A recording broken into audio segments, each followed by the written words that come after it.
Happy Monday. It's Monday, April 27th, and we're here for another Motivational Monday. I hope today finds you well.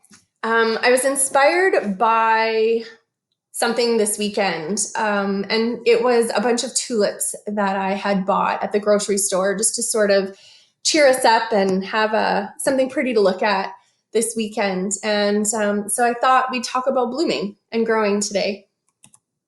And I found this one, and it's very simple. And actually, it's one of two this week, but it's the definition of bloom. And I loved the little picture that came with it. But it really just talks about blooming being a beautiful process of becoming who you are, becoming a learner, a grower, that sort of thing. So it made me think about how we're growing, especially in this time of learning and teaching and looking back on how we've been growing as a learner, as an educator, and just as a human. So my question to you is, how have you grown over the past week?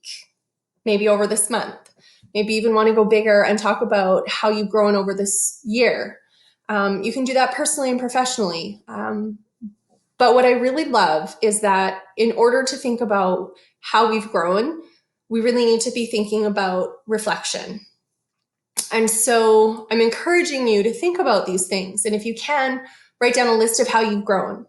What tools, what tricks, what lessons have you learned over this year that you have used in your teaching practice or in your personal life? And in order to do that, I want you to reflect on it. And so this quote is by John Dewey, although we can't seem to figure out which piece of work it comes from, but he is credited with saying that we do not learn from experience, but we learn from reflecting on our experience. And as anybody who knows me knows that I have been working on my master's, and my research project for my master's has been on increasing reflecting practices. And what was really interesting was that we used a couple of different tools. We used short video clips of teaching moments so that we could reflect back on them and enter into that moment again. And then we also used something that I called a self-interview technique, where we wrote down 5 questions, or approximately 5 questions, based on what we had seen in the video feedback. And it became a really powerful tool for learning and reflecting.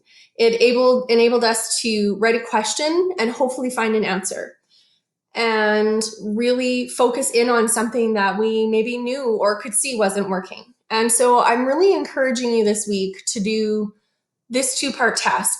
Number 1, can you write a list? Can you tell the things that you've grown? Think of it as a short list of something for your portfolio or your PLP. Can you tell all the things that you've learned and grown this year? And while you're doing that, are you able to reflect back on those moments? Have you used videos or that same technique for reflecting with your online teaching? Can you watch a video back that you've recorded for your students? Sit down and ask yourself some questions that arise based on that video, and see if you can pinpoint something or an area that you'd like to grow in, and see if you can work on making it better and stronger. And I'd really love to see and hear what you have to say on your reflective practices and how you've grown. So please feel free to comment and leave us some information on how you've grown and what your journey has been like for blooming and blossoming this year. So happy Monday. I hope you have a great day, and here's to a great week. Bye, everyone.